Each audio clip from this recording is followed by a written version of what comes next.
Çinin ən məşhur texnologiya brendlərindən biri olan Huawei-in ən son innovativ məhsullarını sizə göstərmək istəyirəm.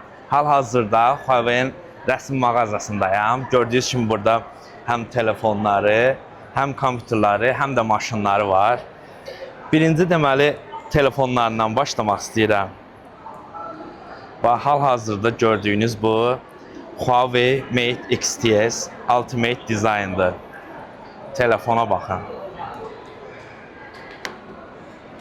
3 qatlıdır.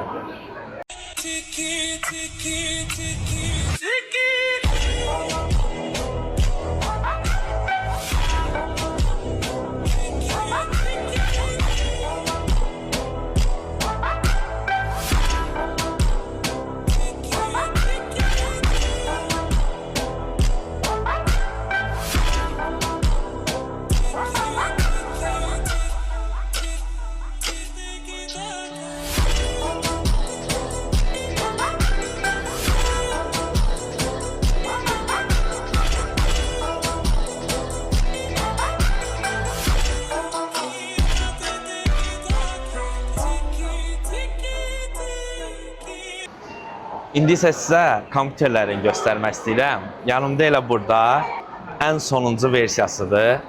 İndi kompüterin nə kimi özəl xüsusiyyətləri var, onu sizə göstərəcəm.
İndi Huawei maşınların yanındayam. Deməli bu maşın markası Huawei Wenjie M9'dur.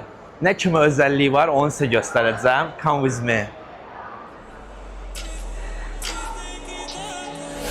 İndi qapının açılışına baxın. Gör necə qapı açılır.